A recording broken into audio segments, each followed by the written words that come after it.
Greetings and welcome to another excellent chess video. I'm going to show you a really crazy position that it's one of those things that sneaks up on you, or can sneak up on you because it's hard to see it coming. It's easier for the attacker to see this than the defender, even when the defender is a very good player. So I wanted to show this to you just to let you see how it develops, because it's very instructive. As you can see, 87% for me, 76% for my opponent. Two good scores, mine obviously better. The performance review, 1900 for my opponent, 2350 for me. So I played a lot of good moves. Could be better, obviously, but I played a really good game. So let's go see what's up. Start review. D4. I'm planning to play Colley's system. All right, he wants to play some version of King's Indian, Pirc's defense, modern defense. This was actually a modern defense. G6, bishop G7, bishop E3. One of the weaknesses of this position for white is that if you're not careful with the D4 pawn, he can attack this with C5 and knight C6, etc. So bishop E3 guards this from the get-go. You also want to be able to play C3 if necessary to block the awesome diagonal of his Cobra bishop. That's what my dad would call it. D6, this is more of a Pirc's defense, except he's not played knight F6 yet. All right? That move order would be E4, E4, D6, D4, knight F6 on move 2. So he's just delaying it. Again, same thing. I'm working on a D4 overprotection, lining up my queen and bishop for potential hitting on H6. Now, he did exactly what I told you he could theoretically do, is play this knight to C6 business. Inferior, this is the better move positionally. All right? This is better. Force white to play C3, or make a blunder and play D5, bishop takes, free pawn on B2, winning's a rook. So this one is also, it's a strategically correct move, but it also has a trap, which makes it a double bonus. He did not play this move, however, and he played knight C6. I'm not worried about this. This is not a threat yet. Okay, I'm well aware of this threat occurring. Knight wants to the computer wants to overprotect knight F3, which is good. I'm going to play knight C3 and then play that. It's all good. So he plays the thrust in the center, very King's Indian style with E5. Pawn takes, pawn takes. He'll trade queens. He's not worried. It's very standard.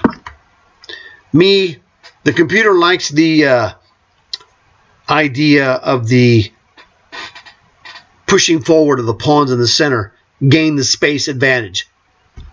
Computer is really good with space advantage.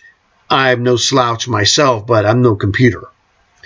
I also know strategically that this is the correct move. I'm not calculating tactics. This is just positional understanding that you must attain. Knight E7. Yeah, I know that this is one of the crazy moves to play. And so you play like knight E2 and, force him to get out of there. But knight D4 is actually the move. It was probably a Russian grandmaster's idea. And once unleashed, it became the rage. And I want to say this happened, like before the 1970s. I want to say it was in the 60s or before then. But I want to say it was a Russian grandmaster came up with this knight to D4 idea in like King's Indian defense. He plays this more standard retreat of knight C to E7. I told you I was planning to play knight to C3. The computer says that was the best move. This is all standard like King's Indian style position. So if you haven't studied King's Indian, this is mysterious to you to a degree. Those of us who have studied King's Indian defense understand what we're doing, at least to a degree. F3, this would be the same-ish formation of building your connect 4, as Epic Chess would say. I've got a connect 4 here. Where? Here, diagonally.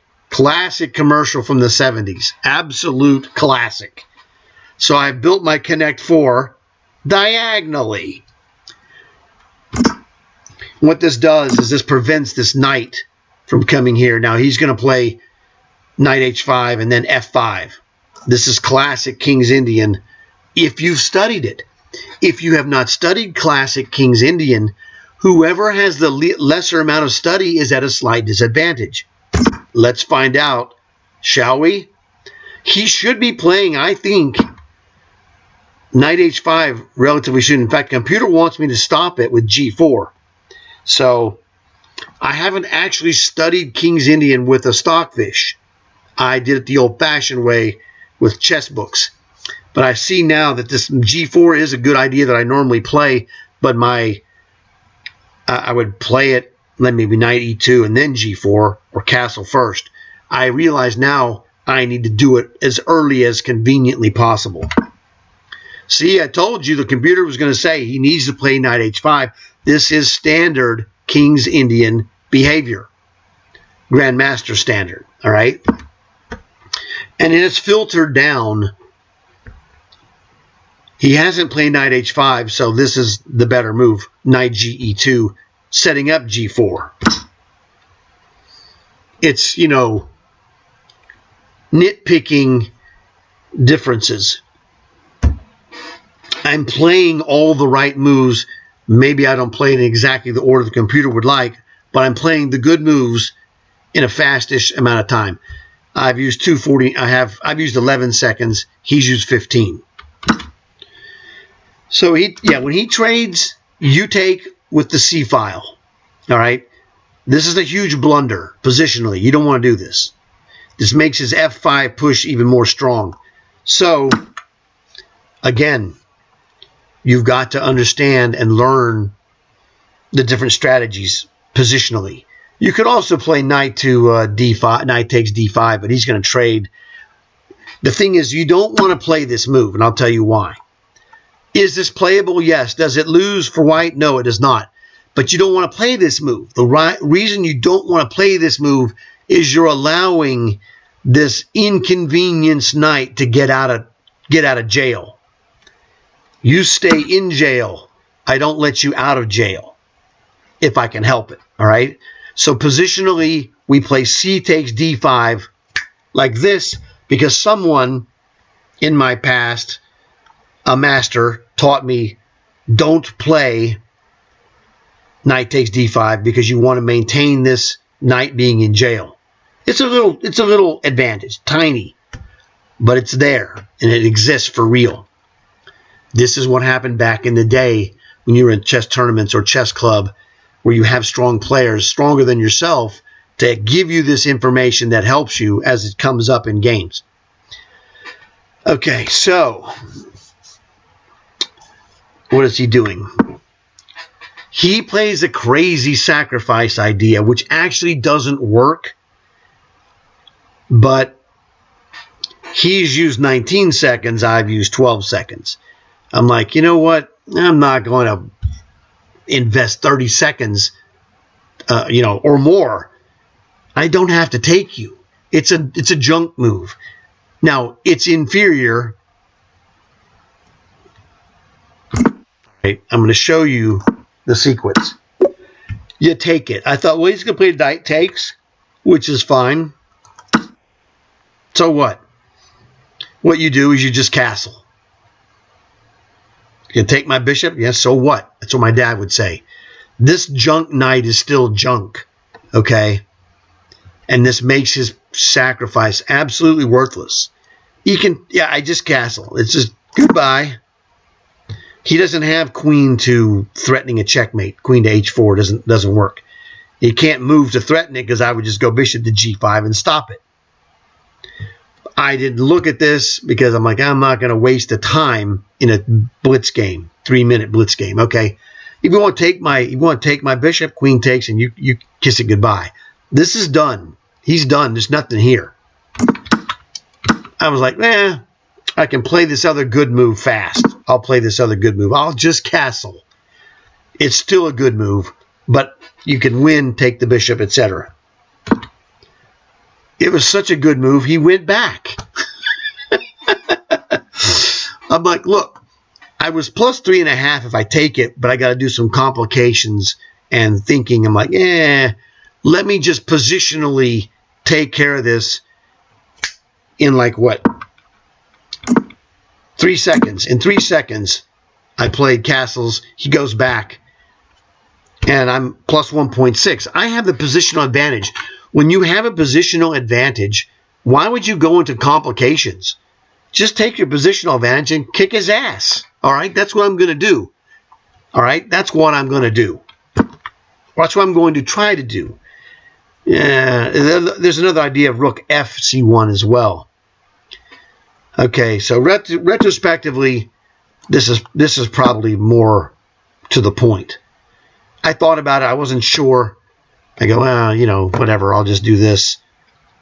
Rook ac1. Good enough. Oh, sorry, I went backwards. Let's go forward. There he is. a5. Definitely not the move. He needs to get his knight out of dodge and play f5 in classic King's Indian defense style.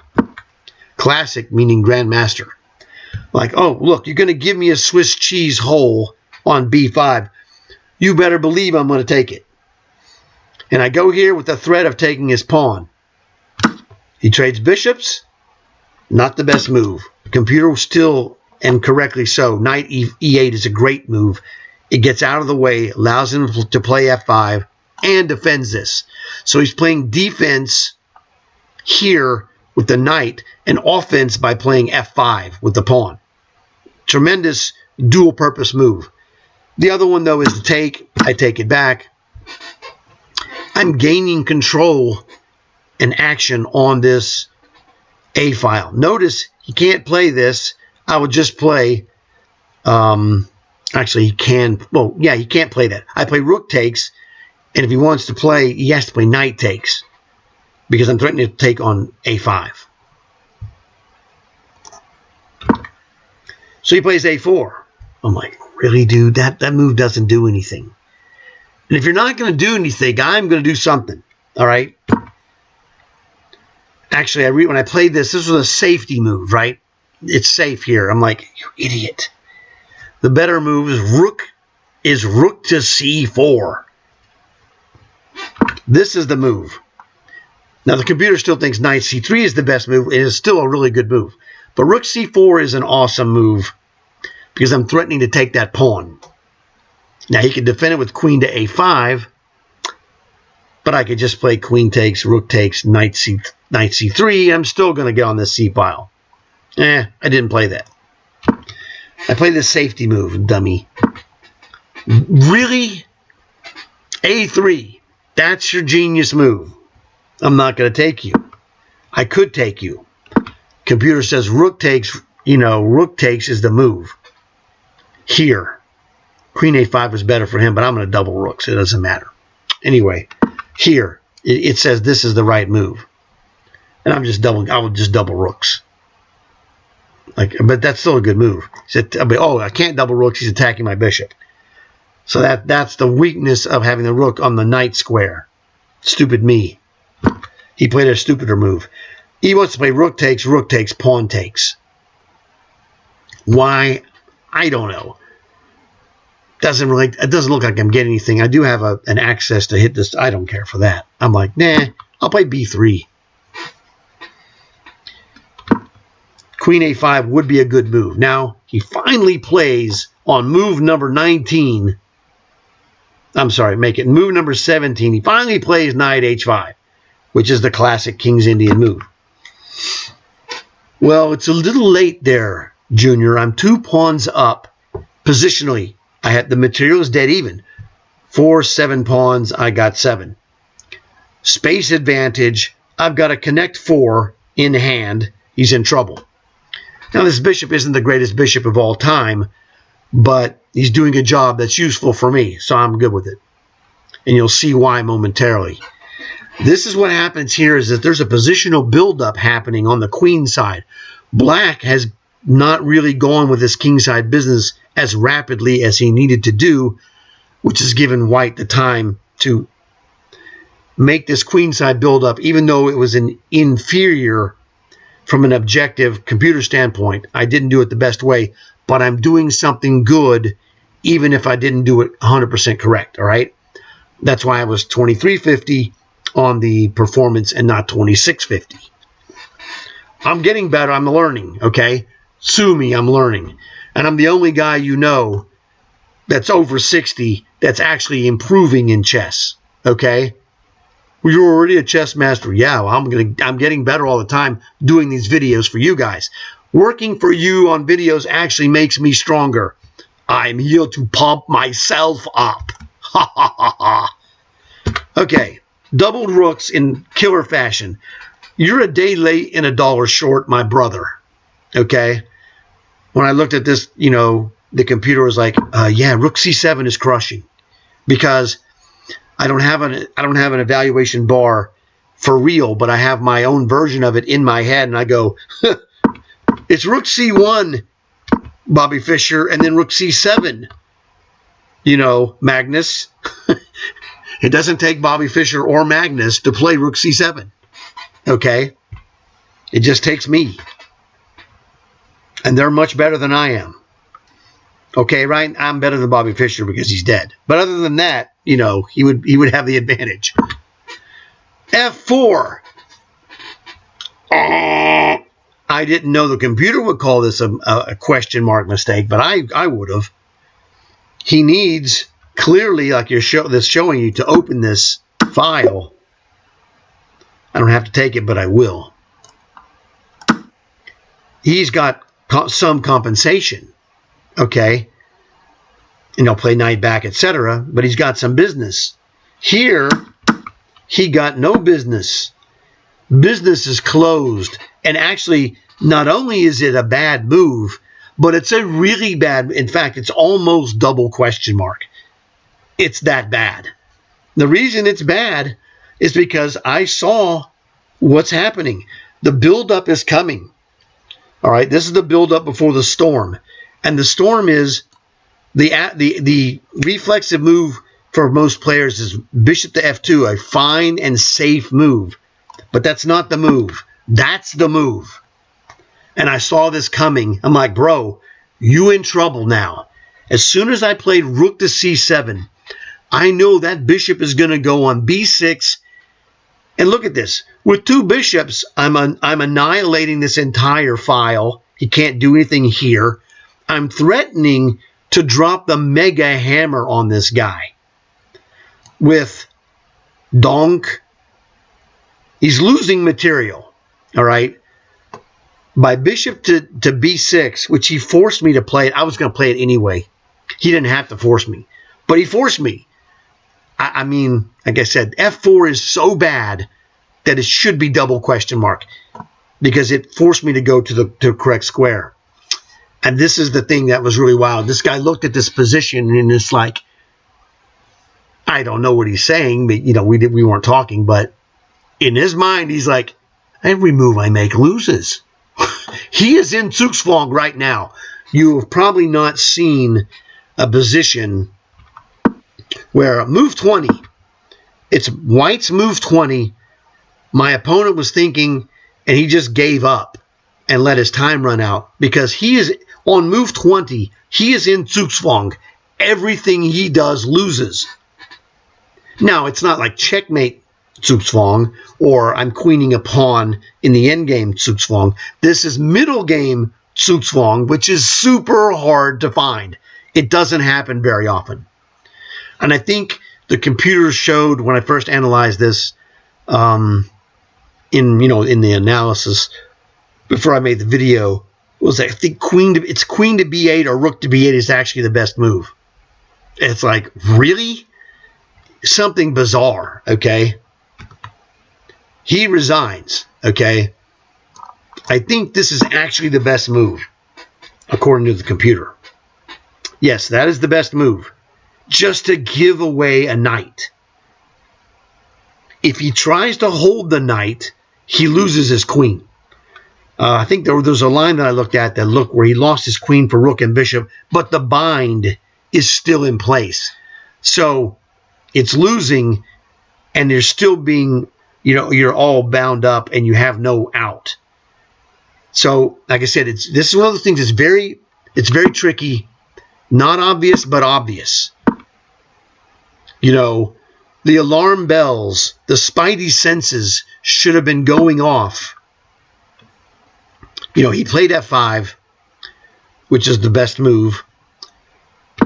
But at rook to c7, the alarm bells need to be going off because you're getting annihilated with the buildup of forces and the absolute strangulation on the queen side. It's strangulation. It's just awful. f4, just an awful move. He'd have been better off probably to even play queen to b8 here. It's still, that loses a knight. It's actually slightly less bad than what he had. What he did was worse. Okay, the computer's like 3.56.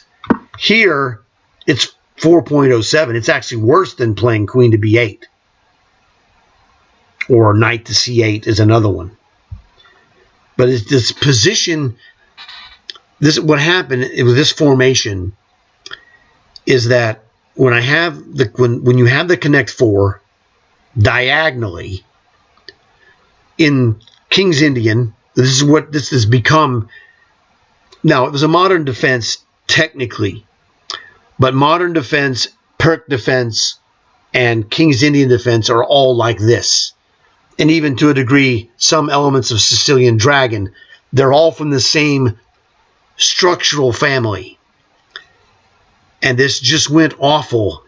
The point of the d5 is that you gain the c6 and e6 squares, which I didn't use them specifically, but I used them in blocking this knight's escape, which goes back to when I captured c4 takes d5. You don't let the knight go. You leave. This is why this position, this strangulation position of bishop to b6, and then his best move he can do is just to give up a free knight just for nothing. It's awful. But this is because I made the positional and strategic decision that I learned long ago. He played the inferior move. It's not bad, but it's inferior. He should have played b5, which I didn't see that coming.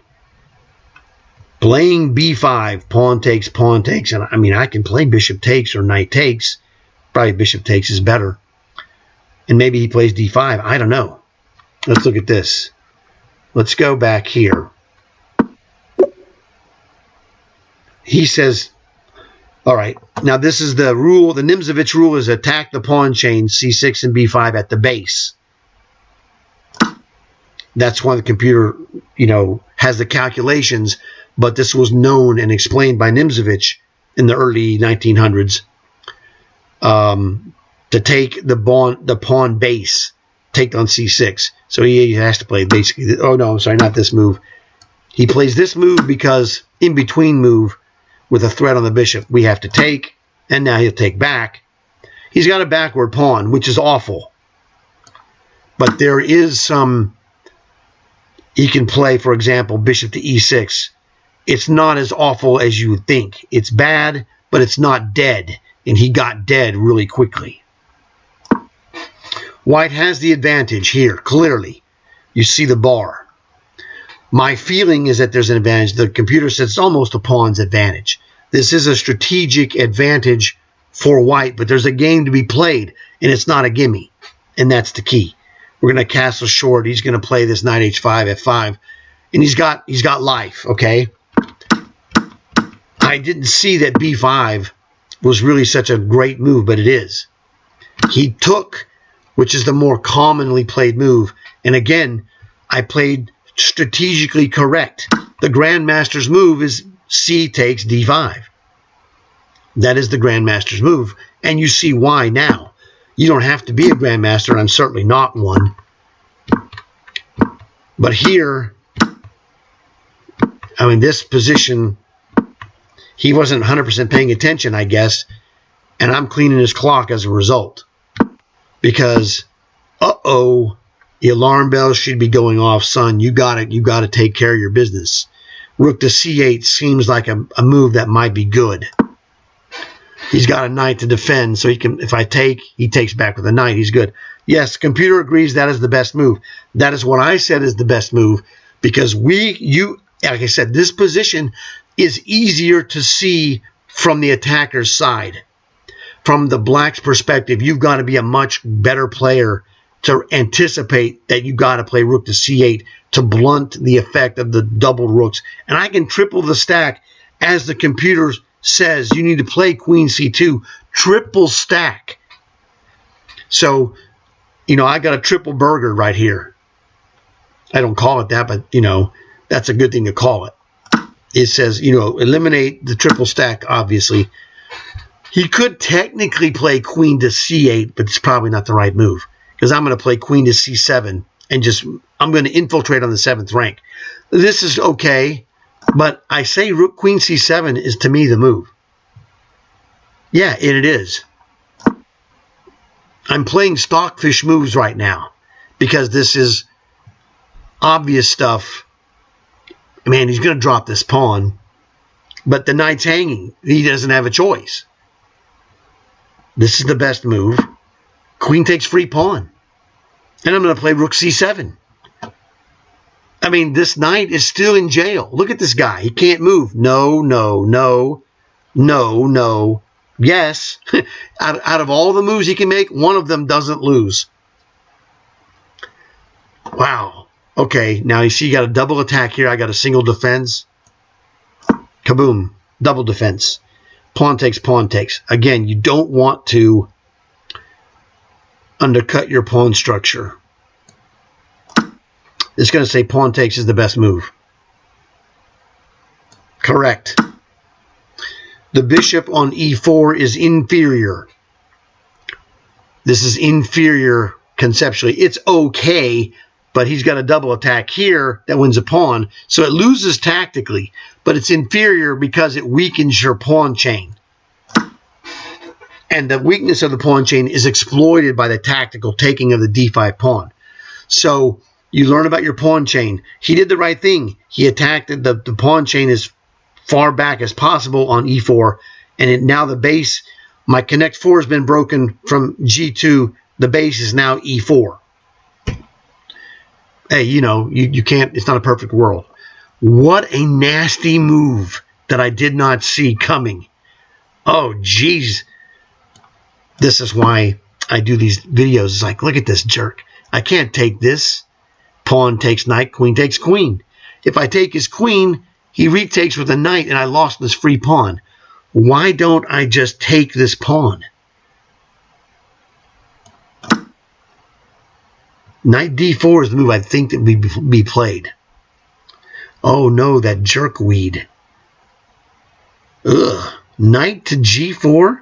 What is that? Bishop to b6. And show me.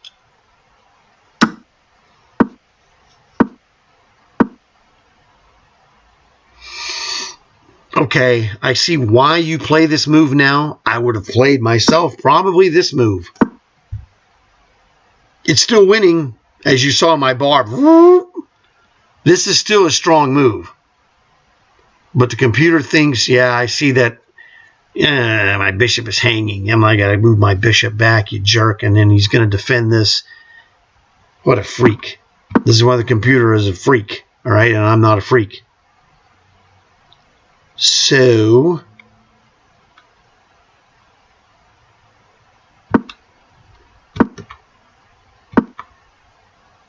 b4 is the move. That's to prevent this. Man, what a nasty move. Now we're threatening knight to b5. So this is one of those things that getting fancy is knight to b5, but he has that killer knight to c5, you jerk. Oh, well, whatever. So now, what is he doing?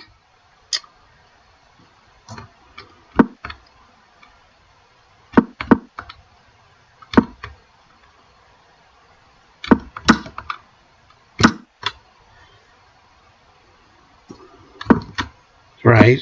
He goes here, and then b4.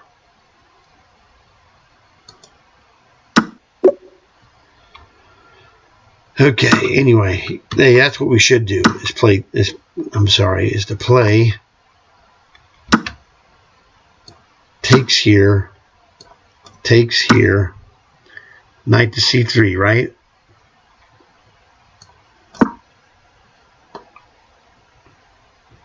We're probably, you know, I don't know, pawn and a half, 2.3, 2, 3, 4, 5, 6. Wow, this is really good for black. I mean, white. Okay, knight f7. Again, his knights are awful relative to the rest of the board. My bishops have freedom of motion. His knights do not. So the two bishops are clearly better than the two. Well, all three of my minor pieces are slightly better than all three of his. The bishop is defensively strong, but now it's not defensively necessary. So he's going to have to play probably bishop at h6. Yeah, this is what I would like to play. I want to play rook to c7 and get in. Knight h5, standard. He wants to go to f4 potentially. g3 is an idea, but rook to c2. Why rook to c2? I have no idea. What's going on here? You know, I mean, it's like a waiting move. Why would you do that? Rook to c7 seems like, now this is my thinking. What are you going to do, Bobby Fischer? Okay. He's not going to do any, he's not generating any threat here. He is threatening to go, well, actually, knight to f4 doesn't matter. I'll just go bishop f1. Why this? Rook c7. This is what I would have played. I was, what, 2.3, 2.48. I mean, threatening this, you're going to play this. I don't care about that move. I'm going to play the domination bishop position. I'm not going to play c4 bishop position to block the knight and block the file after I take the pawn, or bishop to f1. So that's the best move. I'll agree. And it's either bishop to f1. This is the domination of the knight. And we just kick him with g3. You're just kicked out. This is the lesser choice. My gut reaction was to play bishop f1. But I realized there is a possibility this is a good move. But this is my gut reaction. Bishop to h6, like I told you. Well, I'm just going to play Brainiac. Now, I was thinking of playing g3. He can check me. I take it. He takes my bishop. I don't want to do that. I don't want him to knight check me and then trade bishops. So I'd have to play like king h1 or king to f2 first. Yeah, you play this. I'm thinking this is the move. Again, that's not good. This is better. You are a freak. It's now defended by the rook. That's the key. He's just so tied up in knots. And this all comes from these pawns. Bishop takes. It's just like, well, just take your bishop. I mean, take your pawn. Wah, wah. Like, come on, man. 2.5. I'm like, this bishop, notice how this was known as a domination position, bishop versus knight. No, no, no, no, no, no, no. He's got one legal move that doesn't lose. Knight h5. White is just crushing this, but now there's chances to make mistakes. This is the key. As my dad says, chess is a game of mistakes. So you got to, take care of your business. There's a lot of game here to be played. So I hope you guys enjoyed this, learned something. Like I said, that middle game ZugZwang position was just absolutely fantastic. But you saw it happen as a result of playing some solid positional moves like c takes d5 was a killer with the connect 4 pawn chain. So look forward to seeing you guys in another video. Tell your friends. Please leave a comment if you would. Ask a question. I'll be glad to help you. And as always, like and subscribe.